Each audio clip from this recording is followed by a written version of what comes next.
Hello everyone. आज का topic है लाइफ प्रोसेस, जैव प्रक्रम। जैव प्रक्रम हाई स्कूल बायोलॉजी का पहला चैप्टर है, जिसके अंतर्गत वे क्रियाओं के अध्ययन के बारे में पढ़ाया जाता है जो एक सजीव के अंदर संचालित होती है।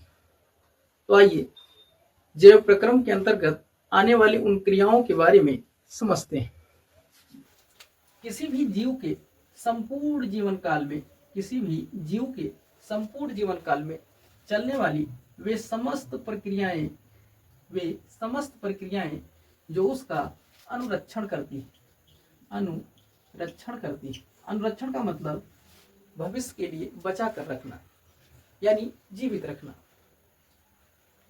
तो जीव के संपूर्ण जीवन काल में चलने वाली वे समस्त प्रक्रियाएं जो उसका अनुरक्षण करती हैं, जैव प्रक्रम या उपापचयी क्रियाएं कहलाती हैं।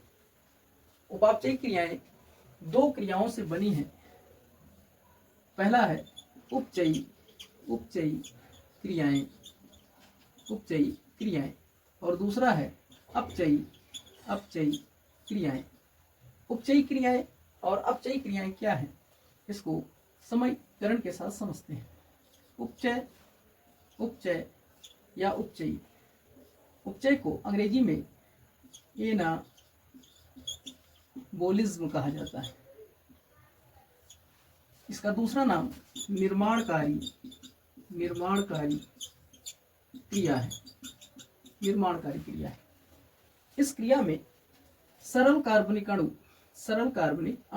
आपस में जुड़कर जटिल कार्बनिक अणु का निर्माण कर लेते हैं। इसका उदाहरण है प्रकाश संश्लेषण या प्रोटीन संश्लेषण। प्रकाश संश्लेषण प्रक्रिया पेड़ पौधों में होती है। इसमें होता क्या है कि जब कार्बन डाइऑक्साइड के 6 अणु जल के 6 अणुओं के साथ सूर्य के प्रकाश यानी सनलाइट और क्लोरोफिल की उपस्थिति में मिलते हैं या जुड़ते हैं, तो एक जटिल कार्बनिक अणु ग्लूकोज C6H12O6 तथा ऑक्सीजन के 6 अणुओं का निर्माण कर लेते हैं। यहाँ पर कार्बनिक अणु कार्बन डाइऑक्साइड, जबकि यह सरल संरचना वाला है और इसके संयोजन से जो जटिल कार्बनिक अणु बना या यौगिक बना वह जटिल संरचना वाला है, यानी सरल अणु आपस में जुड़े और एक बड़े जटिल अणु का निर्माण हो गया। तो इस निर्माणकारी क्रिया को अपचय या अपचयी क्रिया कहा जाएगा। इसी का अपोजिट है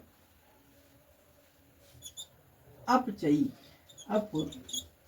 क्रिया या अपचय को कैटाबोलिज्म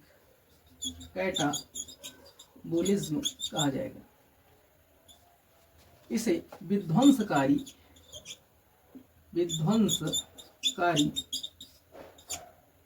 क्रिया कहा जाता है। विध्वंसकारी क्रिया क्यों? इसके उदाहरण के अंतर्गत श्वसन तथा पाचन आता है। इसमें क्या होता है, जब ग्लूकोज का एक अणु ऑक्सीजन की उपस्थिति में ऑक्सीकृत होता है, तो कार्बन डाइऑक्साइड के 6 अणु, जल के 6 अणु तथा 38 ATP ऊर्जा बना लेता है। यह प्रक्रिया श्वसन जो कि एंजाइमों की उपस्थिति में होती है कहलाती है।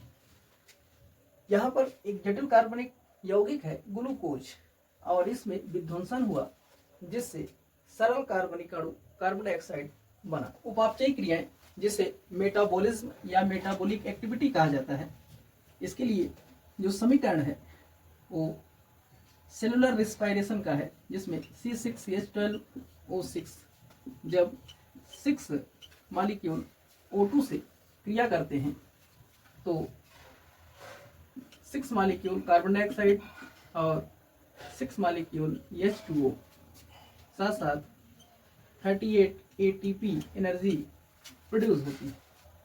इस प्रोसेस में उपचय और अपचय एक साथ दिखाए गए हैं, जिसे उपापचय या उपापचयी क्रिया कहा जाएगा। क्योंकि उपापचय में उपचय यानी उपचयी और अपचयी क्रियाएं साथ साथ होती हैं। उपचयी क्रिया को केमिस्ट्री के एंगल से ऑक्सीडेशन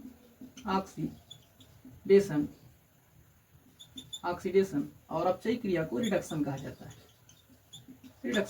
है। ऑक्सीडेशन में अगर ऑक्सीजन की वृद्धि होती है तो ऑक्सीडेशन, और ऑक्सीजन की कमी हो तो रिडक्शन कहा जाता है।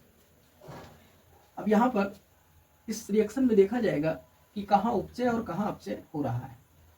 ये है ग्लूकोज और ये है कार्बन डाइऑक्साइड। यह जटिल कार्बनिक यौगिक है और यह सरल कार्बनिक यौगिक है। अगर यहाँ पर देखा जाए तो ऑक्सीजन की मात्रा कितनी है?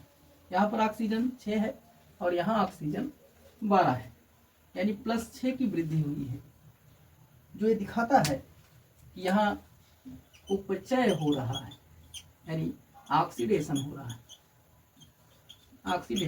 है। इसी प्रकार अगर देखा जाए यहाँ ऑक्सीजन O2 यानी 6 O2 है, यानी 12 ऑक्सीजन है, और यहाँ पर ऑक्सीजन की मात्रा देखी जाए तो यहाँ 6 O है, यानी ऑक्सीजन 6 हो गया, यानी यहाँ पर अपचय हो रहा है, रिडक्शन हो रहा है, जिसमें -6 यानी -6 की कमी हो रही है, जो ये दिखाती है कि यहाँ पर अपचयन या रिडक्शन हो रहा है। यदि ऑक्सीडेशन और रिडक्शन एक साथ होते हैं तो इसे ही केमिस्ट्री में रिडॉक्स रिएक्शन कहा जाता है, जिसमें ऑक्सीडेशन प्लस रिडक्शन होता है। और यदि इसे बायोलॉजी के एंगल से देखा जाए तो उपचय और अपचय एक साथ होता है, इसलिए इसे उपापचय या उपापचयी क्रिया कहा जाता है। यानी समीकरण के ऊपर उपापचय लिखा जाएगा।